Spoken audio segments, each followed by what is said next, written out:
Good morning, third graders. This is Mrs. Gardner. I'm out here on my back porch with my cute little dog, Coco. There she is. And we are going to read you a West African fable today that is called The Hunterman and the Crocodile.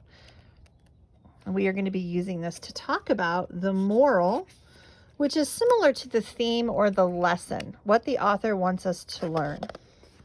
So remember, fables are stories that were told a long time ago. They were just shared from grandparent to parent to child throughout history. And then eventually somebody wrote them down and turned them into these great books that we have now.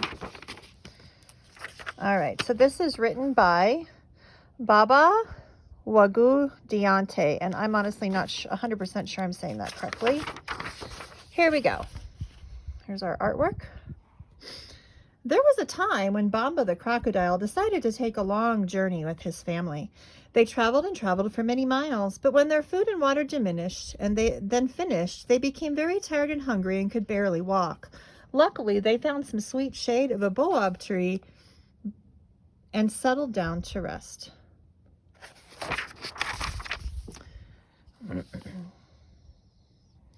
Soon, Donzo the Hunterman was walking in the bush and was surprised to discover the crocodile family. "Bamba," he said, "why are you so far from the river?" "Good intentions brought us here, but our food and legs gave out," exclaimed Bamba. "Can you return us to our home in the water?" "Mook," said the Hunterman, "you crocodiles are very well known for biting people in the river. I will not take the chance."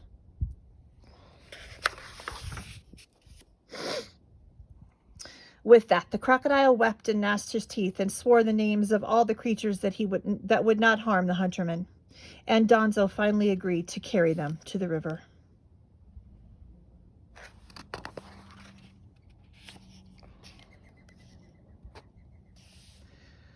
Once at the riverside, Bamba the crocodile begged Donzo to carry them deeper into the river where the current ran strong. But when the Hunterman did so, Bamba took Donzo's hand between his great jaws and smiled. "You know, I haven't had anything to eat. I haven't had anything to eat in a long time," he said. "Wouldn't I be foolish to let you go?" The Hunterman reminded Bamba of his promise, and then they argued at great length about right and wrong.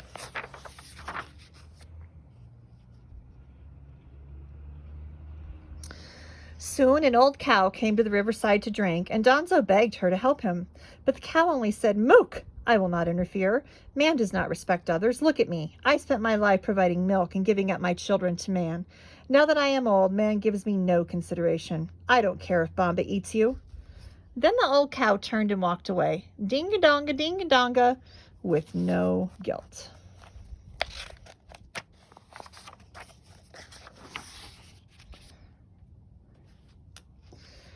Next, an old horse came to the riverside, and the Hunterman pleaded for help. But the horse said, "Man is weak. I used to help him plow his fields and haul big loads, but I was only beaten for my helpfulness. Mook, I would be foolish to intervene. I should let Bamba have you." After taking a long drink from the river, the old horse turned and walked away, kitaba, kitaba, kitaba, with no guilt.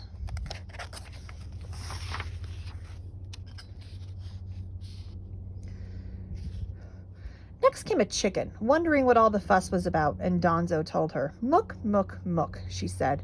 "You do not deserve my help. Man takes my eggs, my children, and when he is very happy, he and his friends feast over my body. Bamba, eat him if you like." Ruffling her feathers and scratching up dust in the direction of the Hunterman, she turned and walked away, "Ko, ko, ko, ko," with no guilt.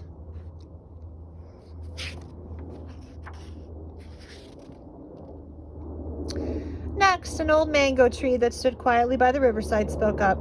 "Man does not deserve my sympathy," she said. "Each season when I bear my sweet children, he takes them all.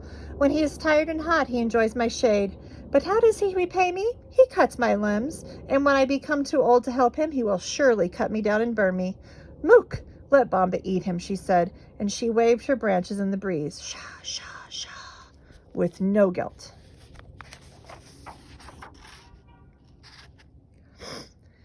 At last, Rabbit, the most clever animal in the bush, passed by. When Donzo begged for help and explained his predicament, Rabbit laughed out loud.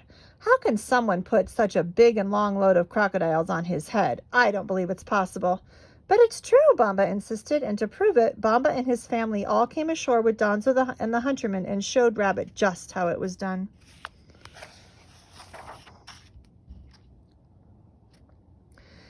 When Donzo had tied all the crocodiles securely to his head, Rabbit said, "Ho, ho, ho, here you are, hunterman.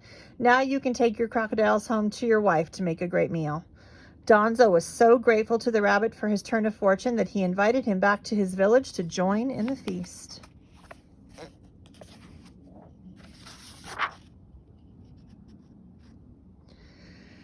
As they neared the village, they found that Donzo's good fortune had changed once again. A fellow villager greeted them and regretfully informed Donzo that his wife had fallen gravely ill. The healer of the village had searched everywhere for the tears of a crocodile to help cure the sick woman, but there were none to be found.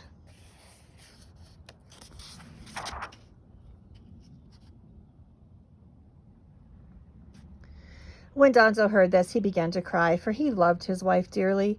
Then he lifted the heavy load from his head and addressed Bamba the crocodile. "Let these be the last tears any of us shed today, Bamba. I will release you and your family in exchange for a few of your tears." With this, the crocodile family shed tears of joy, which the hunterman gathered quickly in his drinking gourd before rushing home to save his wife.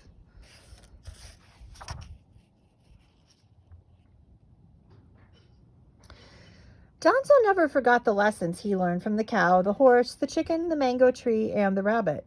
From that time forward, he has reminded people of the importance of living in harmony with nature and the necessity of placing man among, and not above, all living things. The end.